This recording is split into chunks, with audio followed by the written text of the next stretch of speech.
Once you selected VLLM, you needed infrastructure to run at scale. What made Kubernetes the right platform for this deployment? Walk me through the process of how you ended up deciding on Kubernetes. Yeah. I think for me, what was really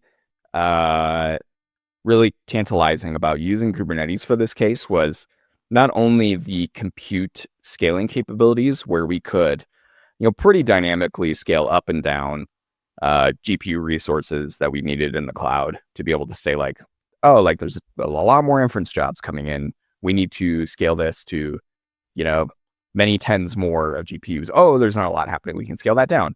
And those are pretty well understood. Those are pretty well understood patterns, I would say, these days in Kubernetes. The other thing that was really, I think appealing to me was also that we could kind of run a service internally inside of the cluster. So it ultimately ended up being an internal Kubernetes service behind Kubernetes DNS and Kubernetes load balancing that was like VLLM.service.local.cluster or whatever it ends up being, right?